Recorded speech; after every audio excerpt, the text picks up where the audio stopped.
Anyway, later that day, I get a call from an unknown number. And, as you do in real estate, you got to take all calls and answer the call. And it was the owner of this property had called me from an unknown number.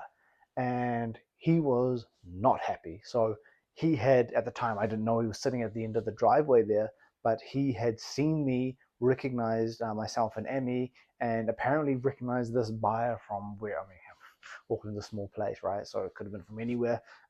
Recognized this buyer, and he just was going in. He was abusing me, and he was saying, you ever bring, these kind of um, offers to my house, if that buyer, he carries on, he's just going off. And I'm like, hey, this is super unprofessional. Like, I understand you don't like the offer.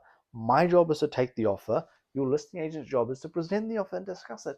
They have to present all offers that are presented in writing. You don't have to accept it, but they have to present it. Trying to calm them down a little bit and just sort of explain, look, this is just sometimes what happens. This buyer wants a deal. You're not willing to sell it a deal. It's all good. It's nothing personal. Trying to calm him down, but he was just going off. And he said something. He's like, oh, if I ever see you and if I ever see that buyer, I'm going to take my hockey stick, I'm going to smash your car. I'm like, all right, well, I'm not entertaining you. I don't need to be spoken to like that. I don't actually even know you or how you got my details. So, thank you so much. I just hung up on the phone on him.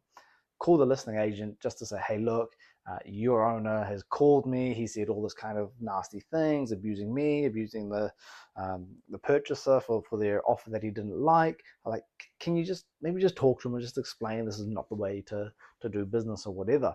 And the listing agent was understandably very apologetic, sorry about that, blah, blah, blah. And sort of hang up, and we